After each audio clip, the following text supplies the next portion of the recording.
Good afternoon, everybody. Uneducated Economist here. Thought I'd talk about the housing market crisis, or the housing crisis, right? Because everybody keeps talking about how there's going to be this huge downturn in the asset values of homes, and everybody who have purchased a home in the last 5 years are going to go underwater, and they're going to suffer miserably and die.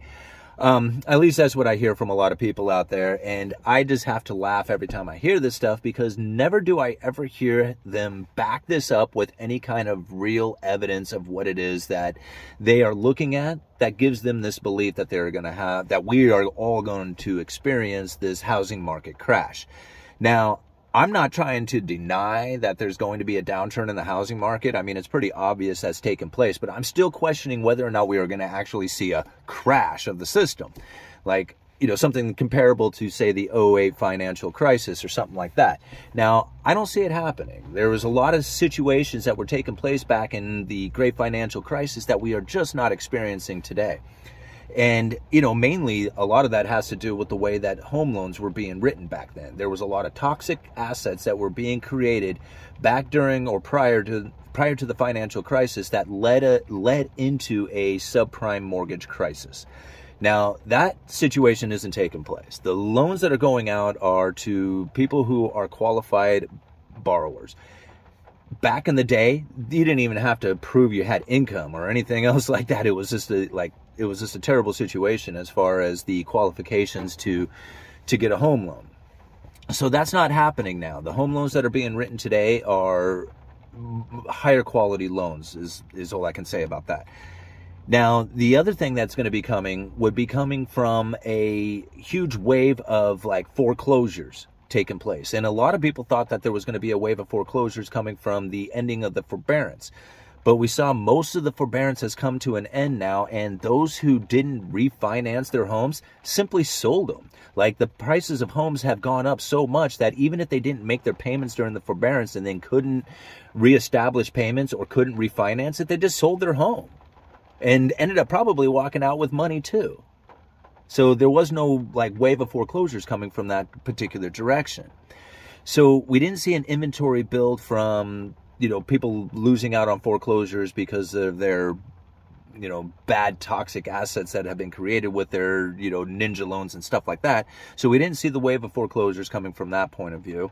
And we didn't see the incredibly huge increase of foreclosures coming from people coming off of the forbearance, right? So those were two places that we were going to see a lot coming from. It just didn't happen, right? And now what we are looking at is the home builders and the fact that they are slowing down dramatically. Now, when I say they're slowing down dramatically, that's over the last 2 years. If you look at housing starts and permit issuance, I'm going to leave a link down in the description for both of those. You're going to find that the last 2 years, that it is down, a pretty decent amount too. But it is much higher than it was the prior years before that, including 2019. So although we did have a big run up in new construction taking place during the pandemic, and it's dropped off dramatically since then, it's still above the 2019. Will that continue? Who knows? It probably will continue to tick downward, but how far down? Who knows? That's still going to take time. We are still above the 2019 level as it is. So when I think about a wave of new homes coming from the home builders, I don't see that taking place either. Now, granted, there was a lot started and there was a lot of permit issuance taking place then. The completion rate had dropped off dramatically due to the fact that we had a extended supply chain breakdown. And now what I mean by that is that we've had these extensions to the supply industry that would typically not be there. So when you're building a home, time is money.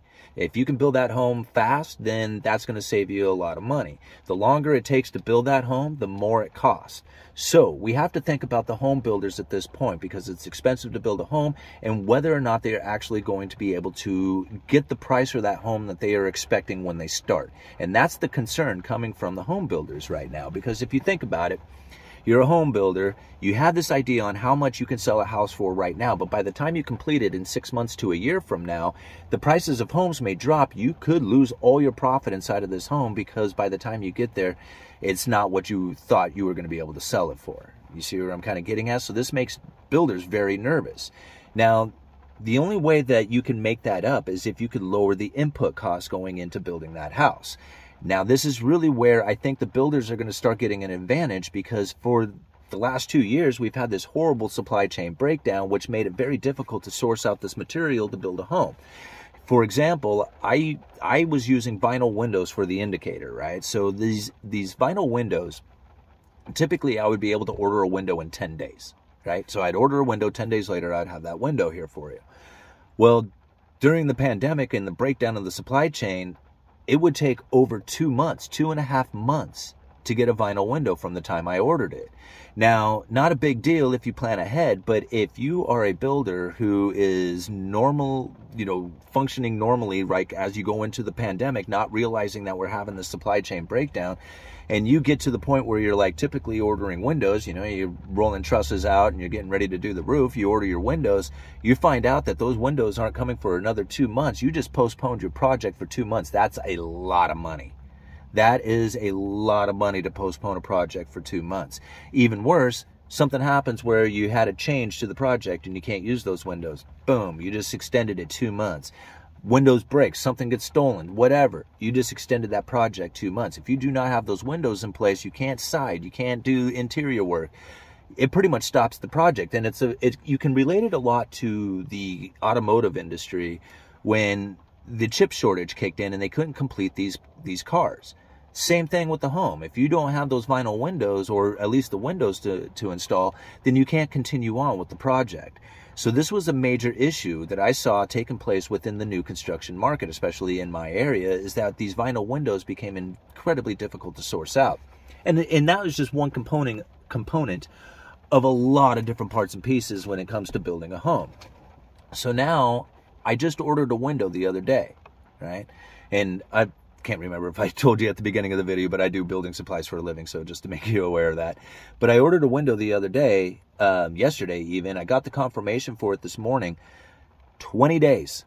20 days from the time that I ordered it to the time I'm receiving this window. That lead time has shrunk dramatically. Though, to me, this is return to normal, something that we are really expecting to happen. And if it continues, we're going to find that these vinyl windows are no longer the issue that they once were. That if you broke the window, misordered, or had a change or something, that would delay the project for another 2 months. That sort of thing is no longer part of the input costs going into these new homes. So even though we see the prices of homes coming down, the input cost going into building a home is also going to start coming down as well. Granted, like, it's still elevated. It's some lead times are still out there a little ways, but it's coming down. And that's something to think about as far as what is going to be more profitable for the builder going into the new building season. If there is a lack of homes coming on to the market, from new construction, I guess is what I'm saying. There's a lack of homes coming onto the market from new construction. The handful of builders that had decided to build during the time when everybody else decided that they weren't going to build are going to be the few people who actually have homes completed during a time when very few homes are coming onto the market. New construction homes, I should say.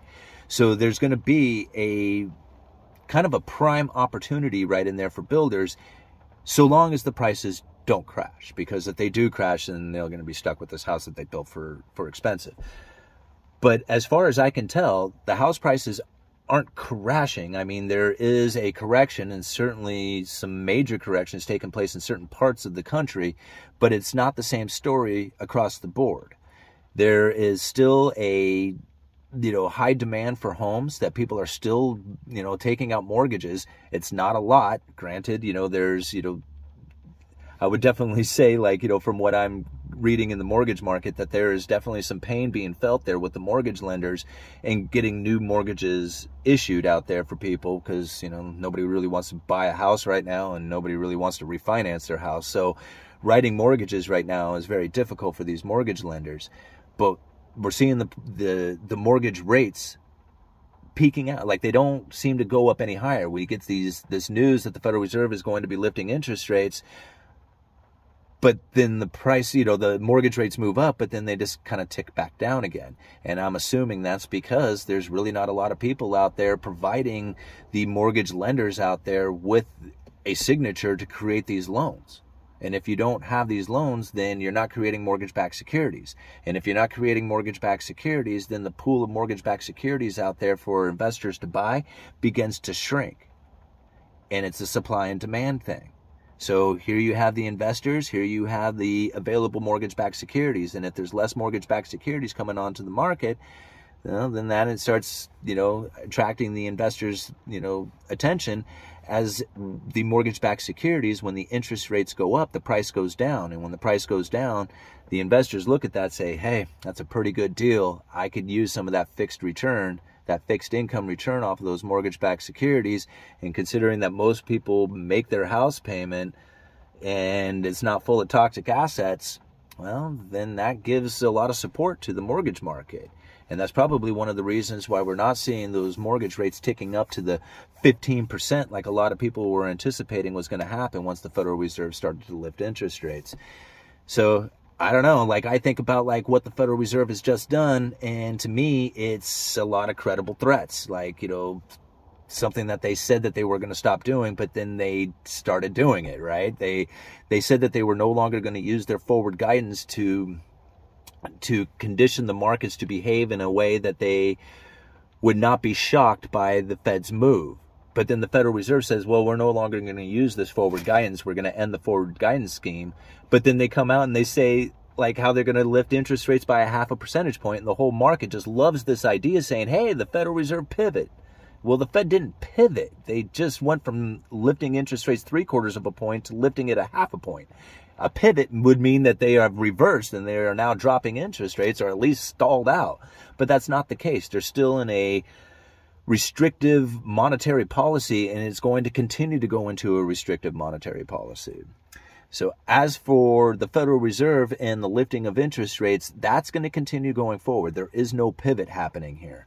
But the support for the mortgage market, I don't think really it's been disconnected from the Federal Reserve. As the Fed continues to lift interest rates, the mortgage market is finding its support. It's a very interesting time. Like I said, if the Federal Reserve continues to lift interest rates or even keeps them elevated, we may find where the pool of mortgage-backed securities continues to deplete and the investor demand for it would still remain somewhat elevated, lending support to these interest rates at the level that they are. I mean, it could very well continue that way. As far as the Federal Reserve and what they plan on doing going into the future, if you go and you listen to Jerome Powell and what he said the other day as far as the statement coming from the FOMC and what they're planning on doing for the future, I listened to that thing, and to be honest, it ties right into everything that I have been saying this whole time. Supply chain breakdown, all the other stuff that goes with it. Now, if you listen to him, listen to the way he talks about the 2% inflation. When they talk about how they are going to keep interest rates elevated for some time, right, going into the future. But listen to the way he says it, because he said it at least 3 times in that, and I'll leave a link down in the description for it too. But he said it at least 3 times in that little speech that he gave, that until they reach their 2% inflation over time. And he made sure to say it just like that, when they get their 2% inflation over time. And a lot of people, I played it for my wife, and I said, what did you hear with that? And she goes, I don't know, until they get 2%, and it's going to take some time. And I said, so it sounds to me like when you hear it, that this 2% will be achieved at some point in the future, and that's what they are looking for. But that's not what he said. What he said was 2% inflation over time. Think about that. The average inflation rate. They don't say it. I don't understand. Nobody talks about average inflation rate and using that as part of the strategy. But that's exactly what he is saying right there. And that they are going, once the inflation, this is the problem. Once the inflation gets down to 2%, everybody's going to say, okay, the Fed's ready to pivot. The Fed's going to pivot. They've hit their 2%, but then they're not. It's going to remain either 2%, might even go below 2% inflation for a while, because they're going for the average inflation rate over time. So interest rates are going to stay elevated for a significant amount of time, far beyond what we've experienced already or what anybody is anticipating, because once the rates drop, or once the inflation drops, the rates will stay elevated. All right. Uneducated Economist. You guys let me know. Go and check out Lumberjack Landlord video that I did with them. We posted that earlier today, so go check out that video and let us know what you think in the comments. Uneducated Economist. You let me know.